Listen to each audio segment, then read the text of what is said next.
Reka namwe tubasabe kugira icyo muvuga. Ese koko mubona Apotre Mutabazi azakorera ubu bukwe muri Marriott hakaza abantu 30? Ari simbukuruje se? Nukuri ari simbukuruje cyangwa no gushaka kwamamara? Ikintu ugomba kumenya ni kimwe. Ushobora no gusanga amavandimwe bahari abafata nk'iryarya. Batazabuta neza cyane bibaho.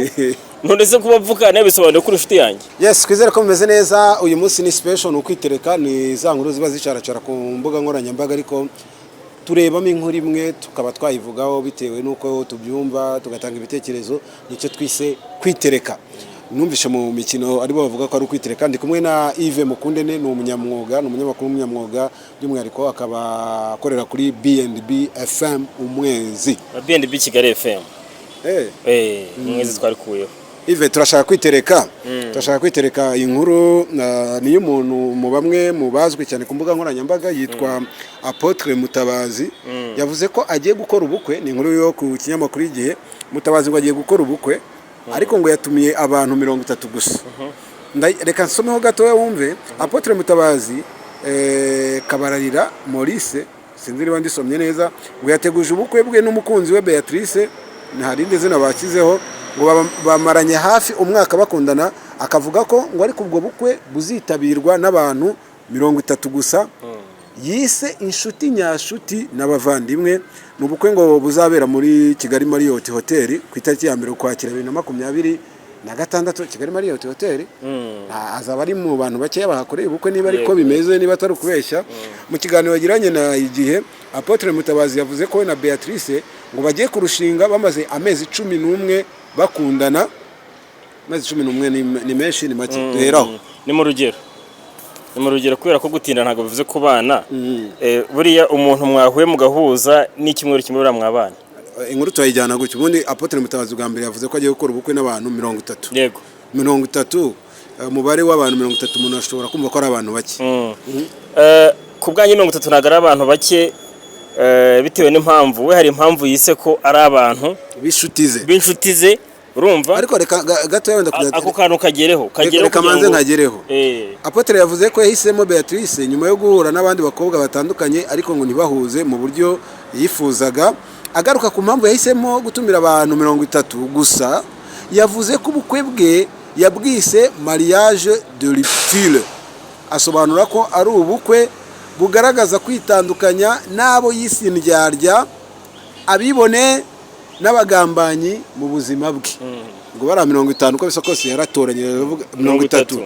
Aravuga ati 30 nibo hatarimo abibone, nta mugambanyi urimo, nta nindi ryajya zirimo mu bantu 30. Yavuze ko nubwo umuntu ashobora kuba afite inshuti nyinshi, mu by'ukuri habamo inshuti nyashuti, ari nazo yahisemo gutumira. Ku ruhande rw'umugeni ho ngo hazatoranywa abavandimwe n'inshuti nyashuti 15, no ku ruhande rwe hatoranywe abandi 15, bose hamwe babe 30. Apotre Mutabazi yavuze ko kuri ubu ari gukora urutonde rw'abatumirwa, kuko mu bantu 15 yihaye hakiri imyanya 2 gusa itaruzura. Abantu 15 koko mu bukwe. Mu bukwe tumenyereye, mu bukwe nyarwanda, kuko mu bazungu ho twarabibonye ko bashobora no kubukora ari 2, ariko abantu 15 barahagije kugira ngo ubukwe bube, cyangwa Apotre Mutabazi arashaka kuvugwa 15 ubwo ku mpande zombi 30 mu bukwe. Ku bwanjye ntago ari byo, abo bantu ni bake. Ikindi kintu ushobora gusanga umugore we yahohotewe. Buriya abantu nk'abo Mutabazi, buriya abantu biteretse kuri izi mbuga cyane, buriya hari uburyo baragize depression, kuko niba uburyo yavuze ngo ni ukwitandukanya n'indyarya, ubwo afite abantu 15 gusa, ariko ushobora gusanga akize umugore ku itegeko ati ndavuze ngo nawe nturenze 15. Ku bukwe bw'abantu 15 ubwo ntibwanashoboka. Ikindi wenda ngiye sinzi, birashoboka kubera ko Kenisoro yarabikoze munsi y'abantu 10. Hajya cyane ko hari muri Covid. Kenisoro ntago ari muri Covid.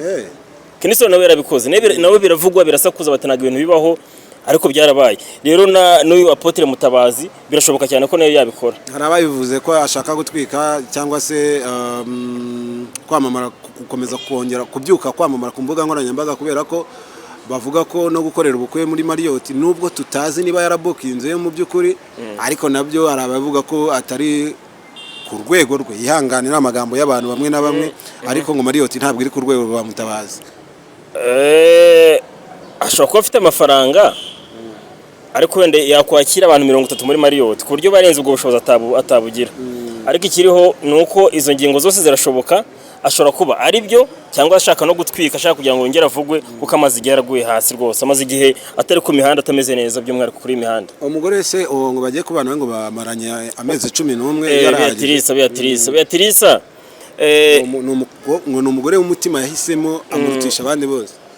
N'abandi ko batangira bavuga ejo tukabona ibindi, ariko Imana izabubakire na Beatrice we. Ubwo urumva twazategereza tukareba ubwo uko biragenda, no muri iyo myanya ibiri isigaye ubwo dushaka natwe twasaba tukumva. Oya, mu myanya ibiri ntago haza ushobora gusanga uri mu ndyarye. Oya, twiza kuvugana rimwe nubwo natongeye kuvugana kuko ngo yigeze kujya Uganda turaburana, arashobora kumwibutsa kongera akaba yambwira nayo nkaba na joininga. Gusa ikiriho nuko ari ubukwe budasanzwe buzanaberamo byinshi. Ikindi kintu abizi nta bukwe bura abavumba. Ese abavumba bizagenda gute? Umukwe bwa Deben abavumba baragaragaye, ejo bundi Emenyabo arongora, hari abantu batuzwa gatoke ngo bagiye kuvumba, baraninjira ku ngufu, abandi barinjira mu buryo wenda bugoye, abandi bahabwa uburenganzira bitunguranye.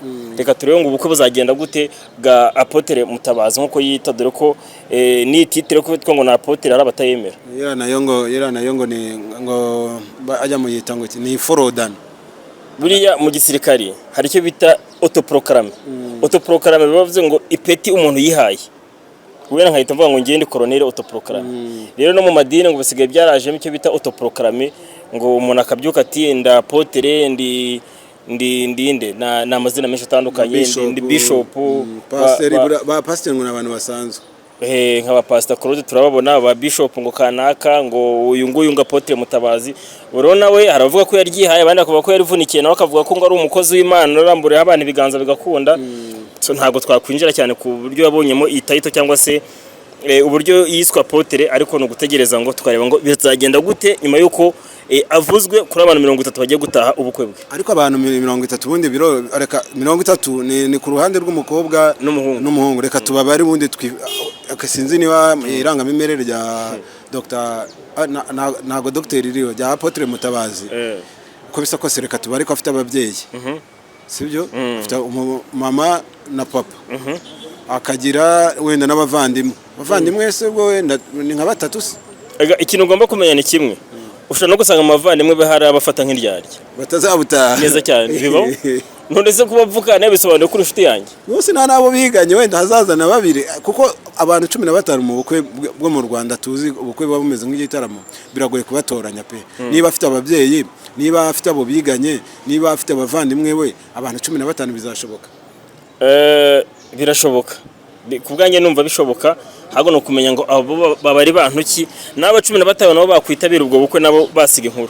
Ariko hari n'abandi bari kuvuga ati bishoka ko ari n'ikibazo cy'ubukene, avuga ati mutazaza muri benshi nkaburiya ibyo mbakiriza, n'ibyo nabyo umuntu yabireba. None se ubwo bukene bwabujyanye muri Marriott ibyo ntago twapfa kubyemera. Cyo ni ikindi ngingo kuko urumva niba simbizi, ushobora gusanga n'uwo mugore bamaranye amezi angahe bakundana, nawe ari umukire cyangwa na Apotre ari umukire, ntago tuba mwikofiye ngo tumenye. Uretse no vuga ngo ni umukire, ikindi kintu bano bantu iyi mihanda tubaho, hari uburyo tubaho ubuzima tutafodinga. Ushobora no gusanga ari kubikora ngo ari ubwiyemezi bwe, ntago bikugiye bamusohora mu nzu se. Tuvuga ngo Apotre bigasakuza, siwe watabazaga avuga ati none bimeze nabi, bigera nyuma gato ngagiye Uganda ngo none ngo byakomeye agiye kwishakira icyo kurya. Bisobanuye ngo ashobora no kubikora kugira ngo atwike, cyangwa se ari kuvuga ngo utwo mfite twose reka basi nturye, ariko nibura cyangwa se ntukoreshe mu bukwe, ariko nkorera ahantu ha VIP. Niko mbitekereza.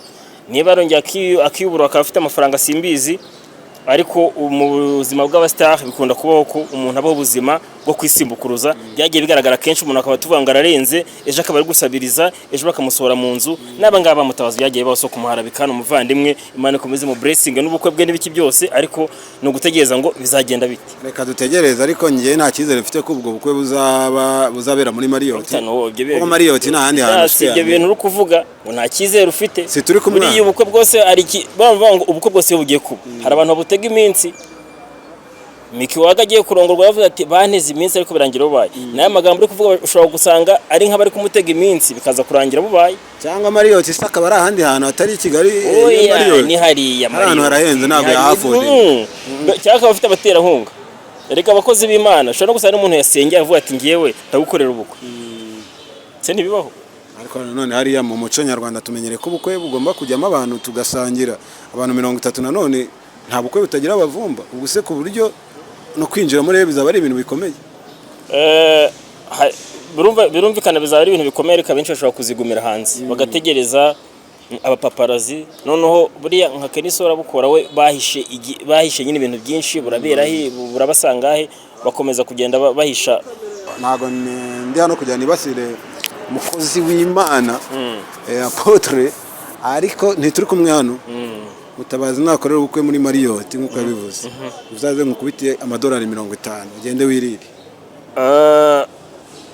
Ntago mbikubwiye. Ashobora kuzabukora wavuga ngo bizarangira gute? Ashobora no kubukora bikarangira wenda atishyuye ibyaho hantu. Bibaho. Ariko wenda urabivuze ngo nzaza unyishyure. Ako abantu 30 muri Marriott bazarye iki?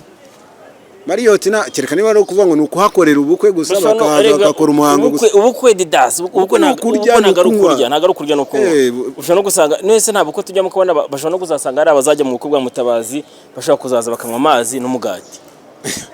Ngwe ntabwo bazajya bariye kuko abantu 30 kubakira muri Marriott ari n'ikigo cya leta n'urugero. Ibyo bintu bisaba budget nini. Buriya hari n'umuntu ugeze gukora ubukwe abukorera ahantu hahenze ntavuga ku bw'umutekano we. Nyuma hanyuzemo nk'icyumweru bari mu kwezi kwa buki aravuga ngo ubukwe bunsigiye depression. Twizere ko Mutabazi ubukwe butazangira ari gutaka akagaruka ku mihanda yo gusabiriza ati depression. Nyaboneka bazajyayo muzadufatira agafoto mutwereke uko bizaba bimeze gusa ngewe hano nta cyizere mfite cyuko Mutabazi azakorera ubukwe muri Marriott niba unaberayo muzajyayo mwariye mwabantu kuko Marriott ntabwo ari ahantu ho kuvuga ngo muzajya kurya inkoko murye ya bifi yose nabonye. Birashoboka ko azabukorerayo ashobora kuzamutiza Sara akabukorera ko Sara yawe ushobora gusanga kuyikodesha wenda ari miliyoni zingahe ari ukuhakora ubukwe ariko na reception zose bikarangira ku bantu 30 kuri Mutabazi.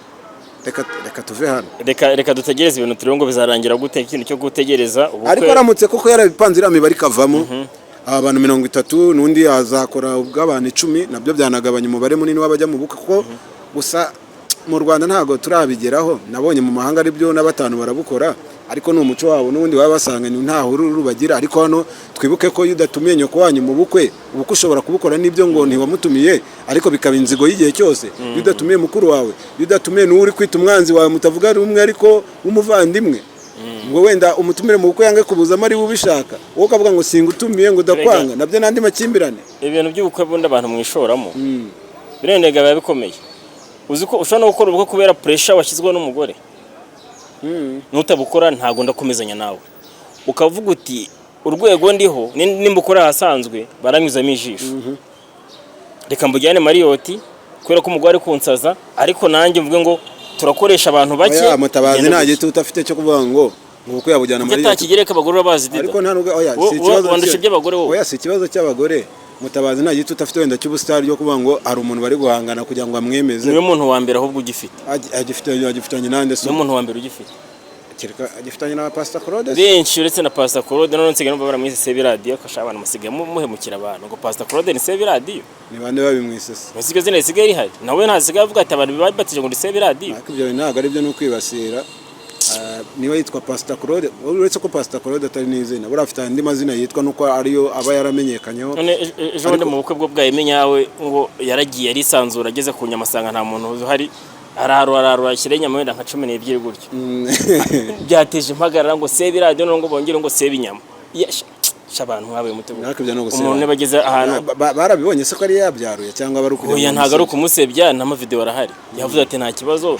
nasanze namuntu nari nshonje nisanze mu bukwe bwa mwanyi wanjye ariko niba self service nibyo bivuze self service ngo kandi byateje impagarara ngo kuki yashyize inyama nyinshi se hari umubare wari uriho we yagombaga ko ugomba gusire mu kadidasa ko nturenze tubiri umuntu nka pastor w'umuceri hari n'uwashyizeho umuceri mwinshi buriya inyama nizo yarashoboye pastor ngo n'umusirimu ati umuntu w'umusirimu ntabwo ugomba kwarura nk'umuntu w'umuturage uturutse hari umunyenzara ugomba kwiyubaha uri pasiteri oya kwarura inyama nyinshi nibwo nizinga ubundi niba ari service ubwo yaruye ibyo ashoboye siko bimeze reka dutahe hano tutabigwamo nyine navuga ku buryo bwo kwibasira abantu ubwo nyine Pastor Claude nawe mu bibasiwe ejo bundi rero nakomeje kuri iki kintu tunagisorezeho uri kuvuga ngo tumazajya kundenga muri riba gusa na Pastor Claude nawe imico ye ntabwo ivugwaho rumwe nyine yego nibisanzwe cyane cyane wenda muri ibi bintu byacu by'itangazamakuru ashobora no kudusanga hano ati interview cyane urabizi urabona ko yanze kumvugisha niko akora reka tumusuhuze muvandimwe dore